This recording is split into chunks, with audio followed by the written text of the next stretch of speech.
할렐루야. 이제 12절로 갑니다. 12절로 17절 말씀까지 묵상합니다. 기도합니다. 하나님 영광과 감사와 찬송이 하나님께 있습니다. 로마서의 말씀들을 사모합니다. 이 말씀이 열려지기 원하며 특별히 8장을 통해서 성령이 어떻게 일하시느냐에 대해서 분명히 알 수 있는 영적인 분별력들의 눈이 떠지기를 원합니다. 종을 낮추시고 말씀의 통로만 되게 하옵소서. 오늘도 말씀하실 하나님을 찬양합니다. 예수님의 이름으로 사모하며 축복하며 취하며 기도합니다. 아멘. 자, 여러분, 성령의 일하심 세 번째입니다. 여러분들이 8장의 말씀을 잘 주목하면 이단과 우상에 빠질 일이 없습니다. 왜냐? 어떤 교훈적인 것이 아니라 성령이 내 안에 있기 때문에 저절로 알게 되는 역사가 있을 거예요. 양은 평생에 육식을 탐하지 않는다고 했죠. 고기를 탐하지 않습니다. 양은 평생에. 오직 꼴을 사모합니다. 그런데 이리는 평생에 꼴을 사모하지 않잖아요. 오직 육체만 탐합니다. 그렇기 때문에 신천지는 교회를 주목하고 우리는 꼴에 주목합니다. 사람들을 해치는 것 이단들이잖아요. 그 사단의 역사입니다. 잘 분별하셔야 됩니다. 그래서 성령의 사람은 하나님을 기쁘시게 하는 게 뭘까를 찾습니다. 그 성령의 사람은 그렇게 시간을 보내면서 하나님이 기뻐하는 삶을 살도록 이 나라를 좋게 하다 보면 우리가 대한민국 속하듯이 하나님을 기뻐하는 삶을 살다 보면 그 지역에 속한 사람들이 되는 겁니다. 할렐루야. 성령에 주목하고 하나님께 주목하고 우리의 겉사람에 주목하지 않고 속사람에게 주목하고 부활에 참여하도록 승리하실 축복합니다. 세 번째, 하나님의 자녀라는 거예요. 그래서 여러분 12절 말씀 보세요. 그러므로 형제들아 우리가 뭘 했습니까? 빚진 자다 그랬습니다. 바울의 삶을 이끌었던 한 단어 바로 빚진 자입니다. 나는 헬라인인지 누구든지 아말인지 지혜인지 다 빚진 자라고 가 분명히 로마서 1장에서 디모데전서 1장에서 분명히 말하고 있죠. 여러분 우리가 빚진 자 그러면서 12절에 그러므로 부사가 써 있죠. 왜냐? 그리스도께 속했다는 겁니다. 이게 빚진 자라는 겁니다. 그리고 우리가 하나님의 자녀라는 겁니다. 이런 빚이 졌다는 겁니다. 상속자라는 겁니다. 이런 빚이 졌다는 겁니다. 여러분 성경 믿으시죠? 천국도 믿고 하나님의 말씀도 믿고 성령의 나타나는 능력도 믿으시죠? 여러분이 구원받은 거 믿죠? 그런데 내가 빚진 자는 확신이 있습니까? 우리는 1만 달란트 탕감받은 자입니다. 그런데 왜 내가 빚진 자라는 것에 대한 확신이 없는지 아십니까? 감사가 왜 없는지 아십니까? 내가 어떤 혜택을 누리게 되는지 모르기 때문이에요. 그것이 정말 처절하게 깨달아지지 않기 때문입니다. 여러분 우리가 지옥 가면 이미 늦은 겁니다. 그런데 정말 구원받기로 예정된 사람들은 말씀이 전하면 니느웨, 우리가 요나서 공부했잖아요. 니느웨 같은 사람들도 전하는 자가 있으니 그 말씀을 듣고 들으니 믿고 믿으니 회개하니 믿어지니 여호와를 부르짖는 겁니다. 겸손해지는 겁니다. 3장 9절 말씀, 요나서 3장 9절 말씀 보세요. 하나님이 우리를 멸하기로 한 마음을 돌이킬지 어떻게 알겠느냐? 순전해지는 겁니다. 여러분 저는 제 자신도 그렇고 우리 모두가 빚진 자라는 것, 영혼의 빚을 진 자, 영이 자녀의 범사가 잘 되는 이 놀라운 빚진 자, 이 축복을 한마디로 말하면 우리가 빚을 졌다는 겁니다. 그럼 우리가 어떻게 살아야겠어요? 육신에게 져서 12절 말씀하세요. 육신에게 져서 육신대로 살 것이 아니라 라고 말합니다. 지는 것도 승리하는 것도 열쇠도 우리에게 있습니다. 열쇠가 우리에게 있어요. 우리가 땅에서 매고 그럼 하늘에서 매이고 땅에서 풀면 하늘에서 풀리는 사도 베드로에게 줬던 이 놀라운 축복이 우리에게 있습니다. 그럼 우리는 어떻게 살아야 됩니까?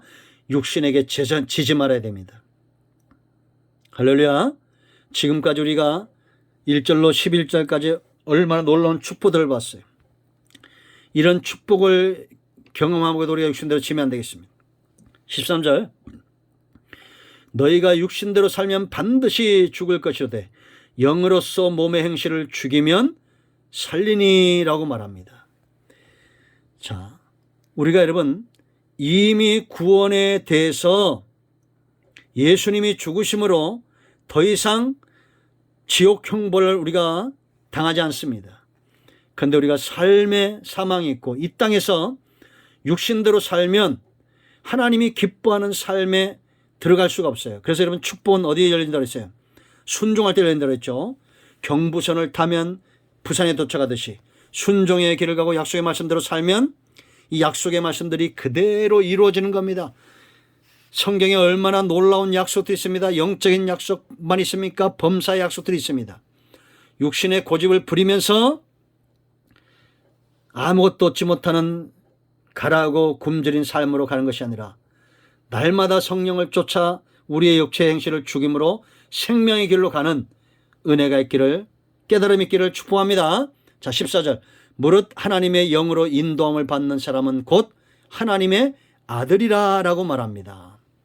여러분, 우리가 태어나서 부모에게 10년, 20년 양육을 받으면서 그 부모의 모든 좋은 것들이 내게 오잖아요. 그러면서 내가 누구의 그 안에 있는 것들을 다 누리잖아요. 그런데 어릴 때 아이를 잃어버렸다고 생각해 보세요. 우리가 옛날에 저기 본 적이 있습니다. 잃어버린 30년, 잃어버린 50년, 우리가 북한의 이산 가족들 처음에는 얼마나 반갑습니까? 만나면 막 눈물 흘리고, 그런데 10분, 1시간 있으면 그 감격이 사라져버려요. 왜냐? 전혀 다른 체제에서 살아온 겁니다. 그러다 보니까 소통이 안 되는 겁니다. 그것이 너무 힘든 거예요. 우리가 하나님의 영으로 인도함을 받는 하나님의 아들다운 모습들이 회복되어야 됩니다. 낯설으면 안 됩니다. 이산가족 되면 안 돼요. 구원받은 이후에 잃어버린 백성이 되면 안 됩니다. 잃어버린 자녀가 되면 안 됩니다. 마귀가 이끄는 대로 전혀 체제가 다르고 사상이 다르고 그런 쪽에서 살아가면 안 됩니다. 그래서 북한에서 우리나라에 오면 제일 먼저 하는 게 뭡니까? 교육입니다. 3개월 동안, 몇 개월 동안 이 나라의 법에 대해서 하고 또 나중에 돈을 또 지불해 주기도 하죠. 그런데 쉽게 바뀝니까? 쉽게 안 바뀌죠. 다시 월북을 하고 그렇게 몇 번씩 반복하는 분들도 봤어요. 그리고 북한에 이제 갈 수 없으니까 강원도 산골짜기 가시는 분들이 있어요. 스스로 그 북한과 같은 환경 체제를 만들고 사는 사람들이 있더라고요. 그만큼 쉽지 않습니다. 여러분들이 경건은 연습이고 성령 안에서 이끌림을 받는 그런 삶의 축복으로 날마다 나아가야 돼요. 그래서 여러분 15절 말씀 보세요. 너희는 다시 무수하는 종의 영을 받지 아니하고 양자의 영을 받았으므로 우리가 아빠 아버지라 부르짖느니라. 부지런히 하나님을 아빠 아버지라 부지런히 부르짖어야 됩니다. 우리가 여러분 부모랑 살면서 나쁜 부모에게는 아빠 이런 말 잘 못하잖아요. 안녕하세요 그냥 인사하고 동네 아저씨 대하지 그렇게 살잖아요. 요즘 유튜버에도 북한에서 탈북한 사람들이 많습니다. 이분들이 한국에 왔을 때 두려웠다는 거예요. 정보원 국정원을 가도 두렵고 누굴 만나도 두렵고, 그런데 그분들이 해준 게 너무 좋은 겁니다. 밥도 공짜로 주고 뭐 옷도 공짜로 주고 돈도 주고 막 집도 주고, 이게 낯설었던 거예요. 근데 서서히 적응되어지는 겁니다. 여러분들이 하나님 안에서 성령을 쫓아 자꾸 부지런히 밀접한 관계를 맺으라는 겁니다. 자녀면 그래야 돼요. 아빠, 아버지, 아바, 아버지, 이게 밀접한 관계로 이렇게 가야 됩니다. 여러분, 저도 자녀가 있지만 정말 친한 자녀들은 그 아빠나 엄마에게 자기의 고민과 자기의 치부를 다 드러내잖아요. 그러면서 관계가 깊어집니다. 근데 내가 빚져 있다는 거에 대한, 내가 구원받았던 거에 대한, 내가 하나님 안에서 온갖 좋은 것들을 누리고 있던 것에 대한 감동이 없습니다. 왜냐? 그 사람은 신앙이 아저씨예요. 하나님이 아저씨고 예수님이 옆집 아저씨고, 그러니까 깊어지지 않는 겁니다. 아빠, 아버지라고 부르시셔야 됩니다. 오늘부터 연습하세요. 자꾸 부지런히 하나님 앞에 나가 기도하세요. 요즘 우리가 새벽 기도도 못하죠. 수요예배도 못하죠. 그런데 어떤 분들은 더 밀접해지는 사람이 있습니다.